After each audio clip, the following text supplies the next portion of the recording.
Hola, ¿cómo les va? Bueno, espero que lo mejor posible en este contexto tan difícil y a la vez tan desafiante, ¿no?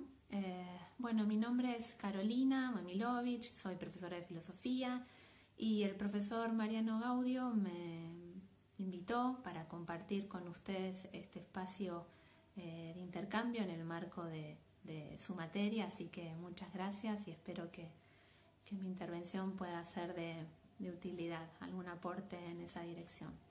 Bueno, les cuento un poco para lo que me convocó Mariano. El programa Filosofía para Niños nace hacia finales de la década del 60 de la mano de Matthew Lipman. Él era filósofo, investigador en pedagogía, se desempeñó en varias universidades en Nueva York y especialmente en la Universidad de Columbia, ¿no? Si bien él no fue el inventor de esta relación entre la niñez y la filosofía, porque de hecho si vemos a lo largo de la historia ha habido, ¿no?, filósofos que han también señalado esta estrecha relación entre la niñez y la filosofía, pero sí es necesario reconocerle a Lippmann que él fue el precursor de llevar esta práctica filosófica con los niños a las aulas, ¿no? En eso reside, digamos, el carácter renovador de su propuesta. En este caso, para Lippmann, no hay un requisito previo para hacer filosofía. Es más, ¿no?, su apuesta es precisamente a que la reflexión y el cuestionamiento típicos de la práctica filosófica ya se inician desde la niñez, ¿no? Y en este sentido es preciso destacar que él subraya el filosofar como actividad, como práctica, ¿no?, más allá de un contenido específico, ¿no? No es que él deje de lado el contenido, la historia de la filosofía, es más, él la toma, ¿no?, como insumo, pero sí va a hacer fuerte hincapié en lo procedimental, en determinadas habilidades cognitivas que suscita esta práctica filosófica y también ciertas prácticas del cuidado, ¿no? Él defiende un pensar ético, creativo y del cuidado, ¿no? Y eso espera desarrollar en niños y niñas.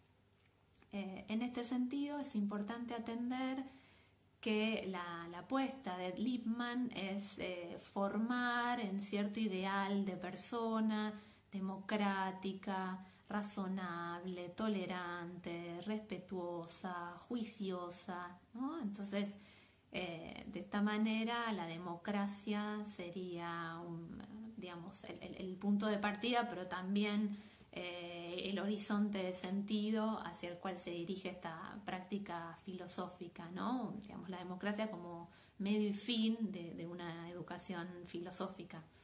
Esto es lo que está pensando Matthew Lipman. En este sentido, la filosofía es pensada como una búsqueda, como un camino que no se recorre de manera individual, sino en conjunto, en lo que él llama una comunidad de investigación, ¿no? Él aspira a que las aulas puedan transformarse en comunidades de investigación, donde a través del diálogo y el intercambio cada quien pueda nutrir su posición personal y se pueda construir algo de manera conjunta. Entonces, en este sentido, el uso y el examen del lenguaje es una pieza clave para esta actividad filosofante en comunidad. Bueno, si quieren vamos a ver ahora algunos ejemplos de esta modalidad.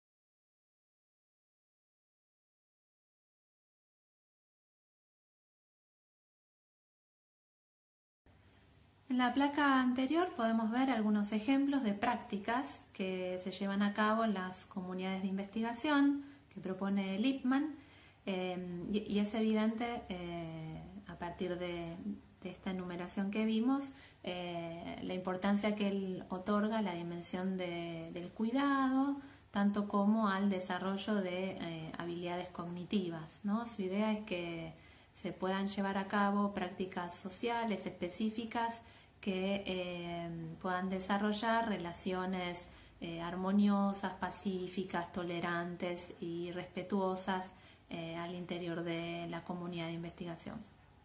Para ello es requisito, si necesario, partir de alguna narrativa compartida. Esta es la idea de Lippmann. Se parte de la lectura de algún texto en común, a partir del cual se problematiza, y esa problematización después se lleva a cabo en el marco de la comunidad de investigación a través de un debate.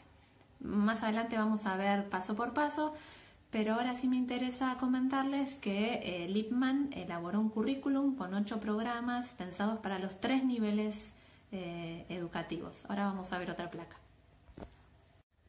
Bueno, como podrán ver, el currículum está conformado por 8 programas, con una novela y un manual cada programa. Alcanza los 3 primeros niveles educativos, desde inicial hasta medio. El contacto con las novelas y con los manuales pone a niños y niñas y maestros y maestras en diálogo con la historia de la filosofía. Y este contacto con la historia aparece sin nombres propios. No se busca el aprendizaje de teorías o doctrinas filosóficas, sino simplemente que sean un insumo para enriquecer la reflexión y el diálogo, ¿no? Cada programa está diseñado para ser trabajado durante 2 años, ¿sí? Y la estructura del currículum es en forma espiralada. Si bien cada programa pone el acento en algún tema específico, estos temas después son recuperados, profundizados, a medida que se suceden los programas y según el desarrollo cognoscitivo de niños y niñas, ¿no? En esta estructura los manuales son clave para Lippmann. En los manuales vamos a encontrar ejercicios, planes de discusión.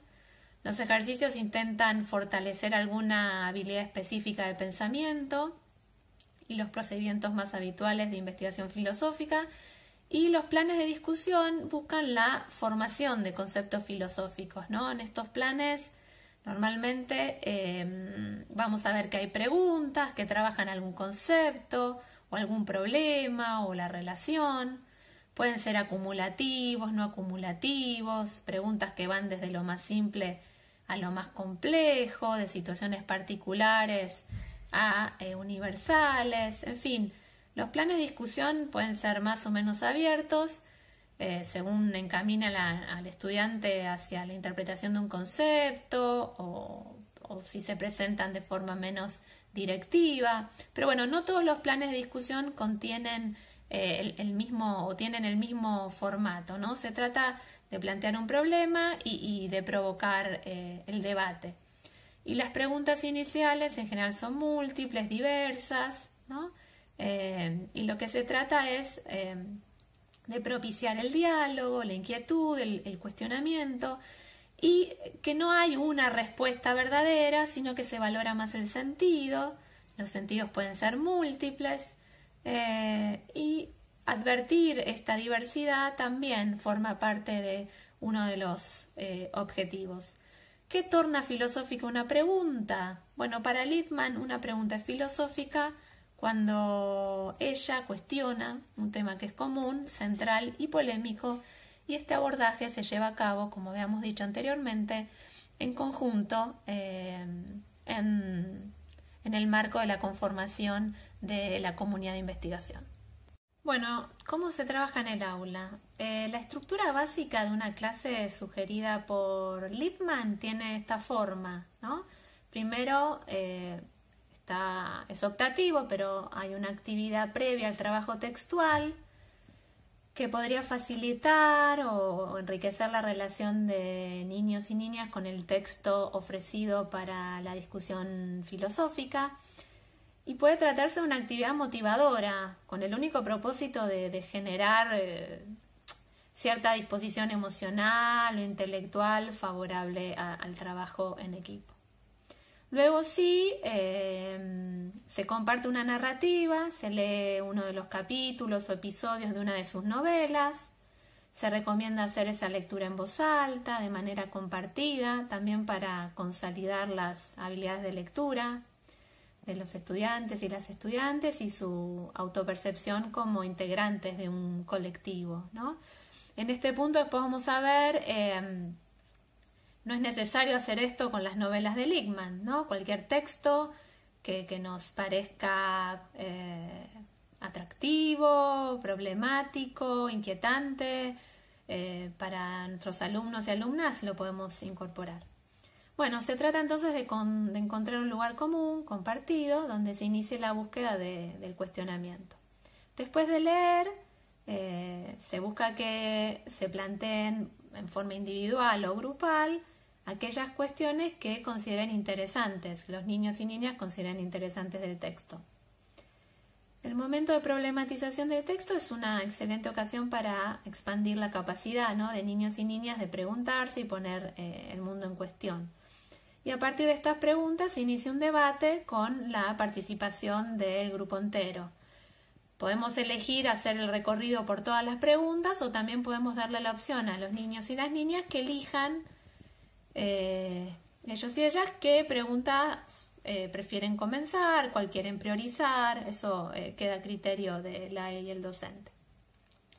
Acá el docente facilita las discusiones, cuida que se cumplan las reglas del juego de la comunidad de investigación y se advierte entonces que el docente tiene un lugar especial en el desarrollo de cómo regular, ¿no?, que se lleva a cabo esta actividad. No elabora ni las preguntas ni las respuestas, sino que trata de estar en un lugar más bien de coordinación, ¿no?, y también de estimulación a profundizar algunas cuestiones, hacer más claras las preguntas, qué quisiste preguntar, cuál es el sentido, quizás ayudar también a la formulación filosófica, ¿no?, de las preguntas. Esta es una función muy relevante.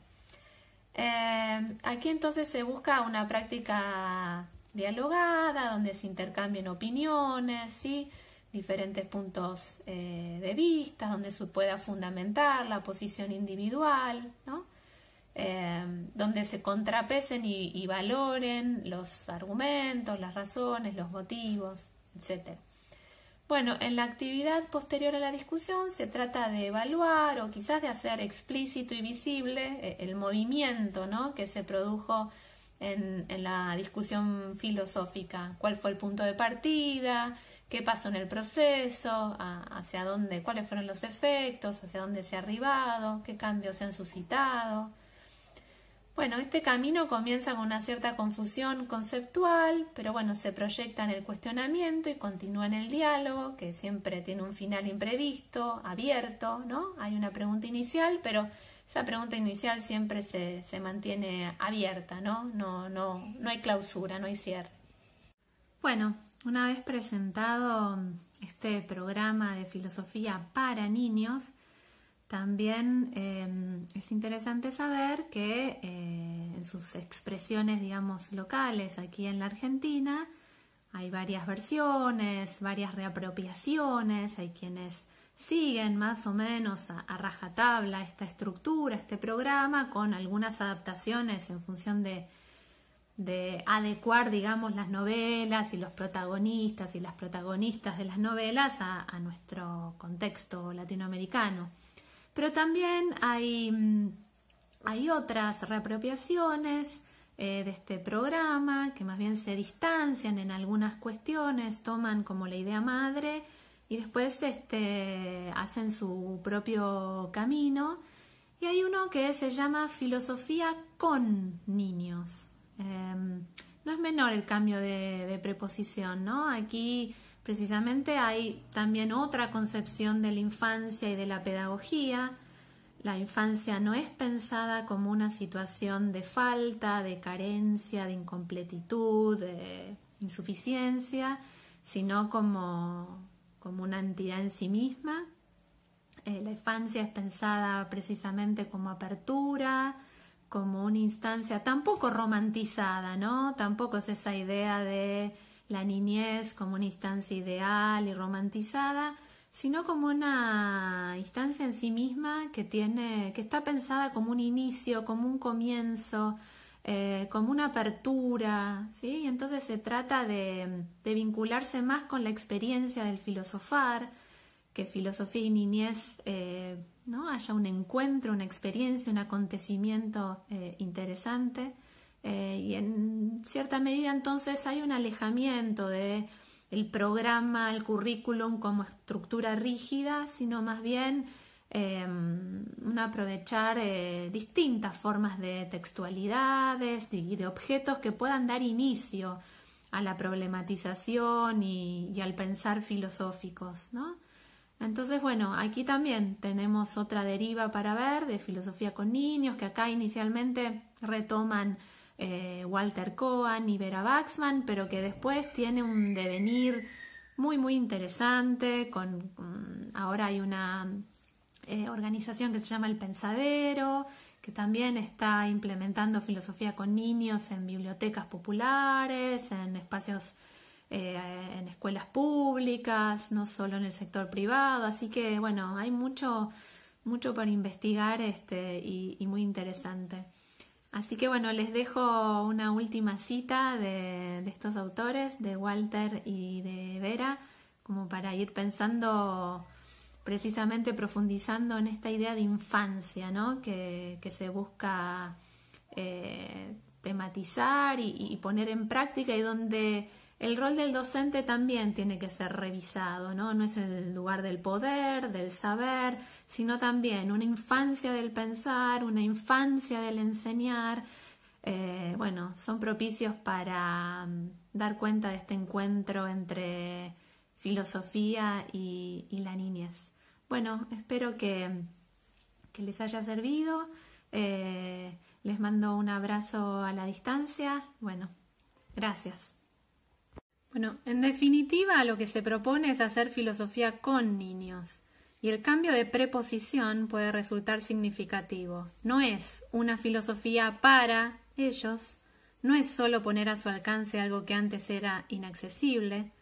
Filosofía con niños significa que la filosofía es algo que los niños pueden practicar y que ambos términos se modifican en su encuentro. No se trata de niños prodigio ni de filósofos precoces. Se trata de niños viviendo la experiencia de la filosofía, experiencia que conlleva algo de riesgo y ausencia de certeza, que prepara para un pensar diferente. La cuestión es entonces propiciar ese encuentro. Walter Cohen y Vera Waxman.